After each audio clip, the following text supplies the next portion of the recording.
Forgetting. So let me just see if that is recording. Yeah, it is. Hi there, camera 2. How you doing? Peace and love to you. Oh, I forgot to move that guitar. I'm not going to fall over it. But let me just. So many guitars in here. If anyone's interested, it's a brand new Jack Daniels limited edition JB100 left-handed acoustic electric in the corner there. Still at its packaging. £700. I'll sign it. I'll take it down 600. Okay, right, okay, this is glass, this is the last one. I'm going to do the last wave. Wait for the crowd to come past. I know this is from Dark Christ, and the lyric booklet. I think I've got 4 more lyrics to put in now, 5 more lyrics to put in. And it's going to be a tough battle. I don't want to publish an unfinished book, especially since it was Dark Christ, the complete lyrics. But I've only got 2 tomorrow to do it, and I know you keep hearing me say, well, you know, things are getting bad, but, I'm never going to sing this song again. Only 12 hours ago, well, 24 I guess, did I say, and there, I've just sung the last wave for the first time in 23 years, and I'll never sing it again. I'm going to give it another go. Should have tuned the guitar, but things are very bad, I can't lie to you. Things are very bad with a microphone. You'll notice I'm wearing a waistcoat these days, and partly. That's driving me scatty. And here comes another helicopter.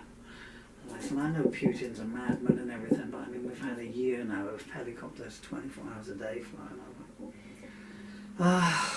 Just like you know, no disrespect to people in Ukraine. We just like to sleep at night, you know. The things aren't really bad. The reason I'm wearing a waistcoat is, that's my liver. That's not fat. If you've watched the, because I'm thinner than ever from the disease has spread so far. And the thing, well, not the worst thing, anyways. So that's it. That's just trying to. And of course, the stomach muscles are gone, so the intestines are all hanging out. As you know, I've got leg braces on to hold my legs up. When the NHS realise that they're lousy antidepressants. Long story short, if you're new to me, okay. So in 2013, my then beautiful wife, I had to be careful how I word this because my babies, when they grow up, will hear this. But anyway, something traumatic happened.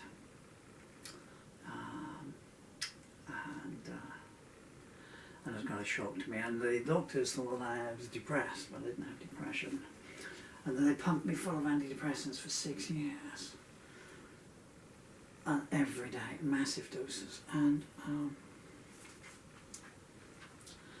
I kept railing it. I said, what's going on? I mean, at what point don't you think, you know, because you're only supposed to be on that higher dose for 3 months at the most, and my liver was shot to pieces in the end, and I was wasting away. The gist of the story is, it never was depression.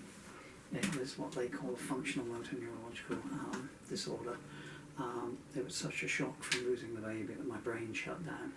And rather, you know, when all the lights go out, you know, after a power cut, and you've got those panel lights, and they come on like that.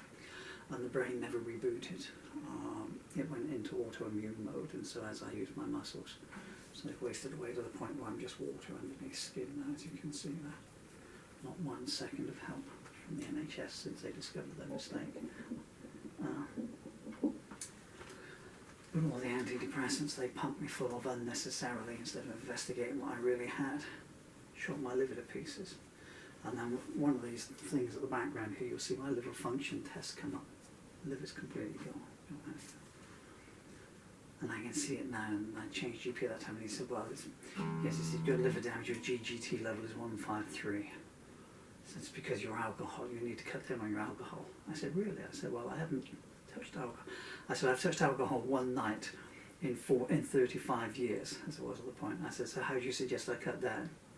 They immediately try to put the blame on the patient, which they do all the time, you know, because they just naturally assume everyone drinks.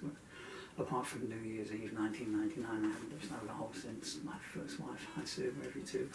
Life's treated you well, you deserve it. In 1984. Right, let's get some glasses on. wasted all my time here just telling you that. So the last wave, which is in the key of D, is the guitar solo. I think I need to eschew the microphone. Nothing's coming out of there, is there?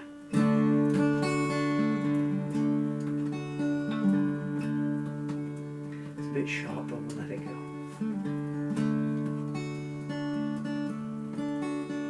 It's getting sharp as I play. We're in the middle of a heat wave in the UK, so yeah, it's always about tune, I think, because 13 seconds later it's just gone.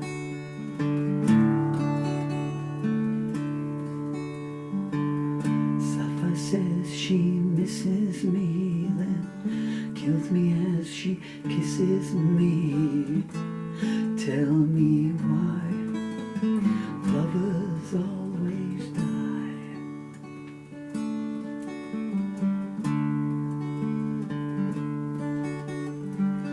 Judy says she knew me when, then locks me out of Bethlehem. Tell me how I can come back now. And I've stood alone on the burning bridge in denial. And I've atoned for all you did without trial. Sometimes in the dark I can see you smile. Still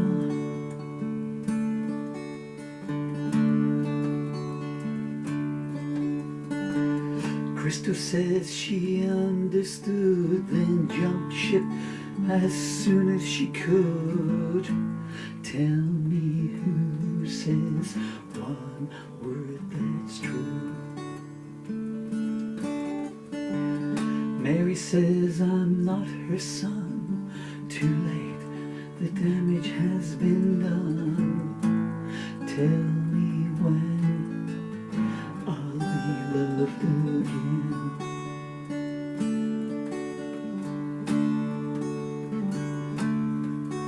I've stood alone on the burning bridge in denial.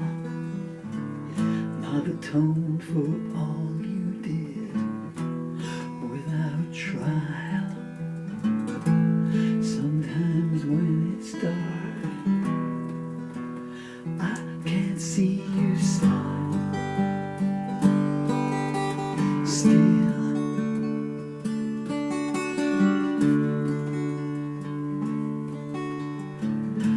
says it's too late now for love to come back anyhow. Tell me if that's what I'm leaving with.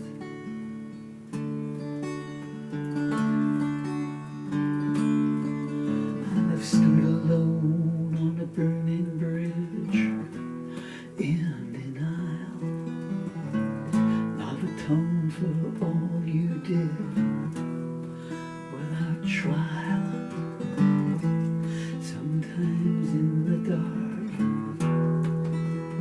I can see you smile. Still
the last wave.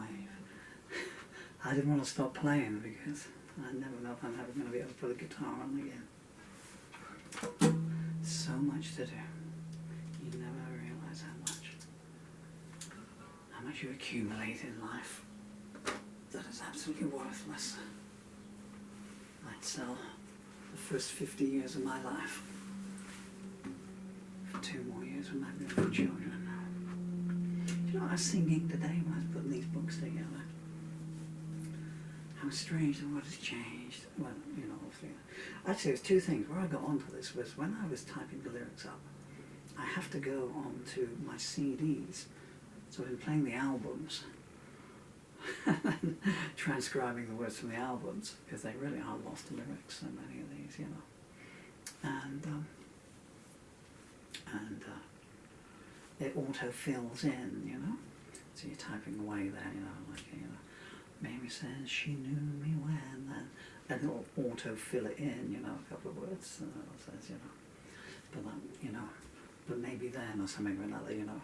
Whereas my line is then locks me out of Bethlehem, and that happens every line. It tries to auto-fill in. You know, what was I just doing for 2, 4, 4? So some really metaphorical, allegorical lyrics in it. And each time it's filling it in, and this is why there's mistakes in so many of the books. And I'm like, no, it's not like it is this. And after I'd finished cursing it silently, because that's why words should be kept inside. Well, certain times, ladies, you can let them out. No, don't. But I was thinking, stuff you AI, you know. There you go, AI, you know, everyone at the moment's on about AI, thinking that you can't do what I can do, AI, you know. You know, you might be able to write so-and-so song, but you can never write a Paul Murphy song. You can't prejudge what the end of my lines are going to be. Not ever. I haven't got one right there. Not unless it's, you know, part of the chorus line where it's already filled in for it, you know. And the reason is simple, because you can never get a computer to go through the levels of pain that I had to go through to write those songs, you know. Or the levels of pain that other people had to go through, that my empathy for them, my witnessing it, the distress, that what they were going through. And you'd be hard-pressed if you took something like As Ye Sow, So Shall You Reap. You'd be hard-pressed to get a computer to come up with that. You know, never mind the lyrical twists in it, you know. Because you can't imagine how angry I was. Because what does a computer know about a child's bruise? If you show a computer, you know, a picture of a child's swollen lip where his 7-year-old boy's been punched in the mouth, is that computer going to get angry? It's just, you know, just a human being, you know. But I was thinking about my children. My children they are 10 and 9 now. And just in their lifetime, I remember when I signed them up for the library, maybe Dylan was 5 and Emily was 4, you know. So that's just half their lives away, you know, but less than half a decade ago. And they would go in. The reason I come up with this is because I found my old library card today. When did I last go to a library? 1998. Wow, okay. I'll tell you why, actually. Because there was this really, really gorgeous, Polish girl that I had the hots for, and she used to come in where I hired a space in the back of the shop, right? Anyway, and I said, look, I'm checking out for a second, you know, and she's gone. You know, when someone walks away, you think, I wish I'd said that or that. I said, I'm checking out for a second, you know. So I grabbed my coat and where the heck she going? You know, I could see her in the distance. It sounded like a stalking kind of thing, like, you know.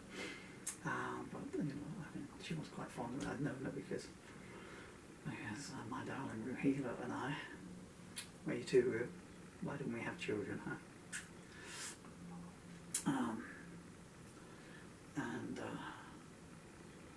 We go to this restaurant and it turned out this girl worked here, which is why she bumped into me one day and kept coming to the shop seeing me. And she went to the library to use the internet part section of it. I'm rambling a little bit here. I really should write a song for her, for Ola, the beautiful Ola. And now, you know, my children, God bless them, Emily is a voracious reader. but only if you buy the books for her. You know, Daddy is the new DC superhero books. Can I get them? No. I feel, well, can't you write one, Daddy? No, I can't, because I have the licensing agreement. If you want one of Daddy's books, it's going to be, you know, one of Daddy's poetry books or one of the Emily Dill books, you know, and I was tempting with doing the Diary of Prince Harry, but I'm in two minds about Harry. He was very good to me as an ex-serviceman myself, and due to a family connection with the royal family, it's about all as much as I can say. I mean, yeah, he's got stuff going down, but he went out of his way to help this family, irrespective of his title. He went, your children have been through what? Okay. Where was I going with this? I don't know what the heck I was saying that. My mind is going, folks. I'm so sorry. Oh, yeah, and then we were like all these books. But to go to a library now, if you buy her a book, you know, they love books and love getting books. The idea of going to a library now, nah, up with a laptop, you know, everything's there. The idea of buying music is anathema to them. You know, even though they know Daddy makes albums and he's got a house full of CDs that, you know, he's been selling off to put money into their trust funds and everything. I think I'd better just quit the talking here. Sorry, guys. Do you know the last time a human being was in this house? Oh, man. I just... and then all the tunings on that guitar there. Ah, what the heck's not who was in tune in any case. It is the 14th of June 2023 now. And the last person that came into this house was, well, the last person that came into this house was in, I think it was in February. And that was a lady, a 40-year Christian who runs three of the biggest churches in the Southwest. Actually, it must be before then, because I came out of the hospital on the 16th. They threw me out of the hospital. I had gangrene or infected toes, couldn't walk. It was -13. And there's a coal-fire house, had no heating. There's no food, I had no access to my heart medicine, which obviously I've stopped taking now because, you know, this is a very unpleasant death, and, you know, but anyway, comes to something that made me think, if I had a heart attack today, that'd be a good day, you know. And did she phone up adult social care and say, this guy, no, nothing, you know, because I didn't know what planet, I don't know the time, you know, the dementia was, the neurological dementia that comes and goes with this gosh darn disease, you know, keeps shutting down and stuff, just with a light switch, you know, it comes back on, and one is, you know, lucid and can write books and everything like that, you know, just the body that's dying and stuff, you know, but the pain just gets so bad that the brain shuts itself down. And a gardener came in a couple of weeks ago and picked up his £50 and went on. And it was November 14th, 2022, November, December, January, February, March, April, May, June. So this is England. You pay your tax all these years. Nothing to do with Brexit or anything like that. And so someone in my condition can't eat solid food because intestines don't work. Diddle about all this stuff. Nothing for 7 months. My dear friend Derek, he was 86. Have I told you this story already? And he came out of the hospital. He was in hospital, I didn't know, at the same time I was, in 2022. And he came home and he dehydrated to death waiting for his care to turn up. God bless him. 86.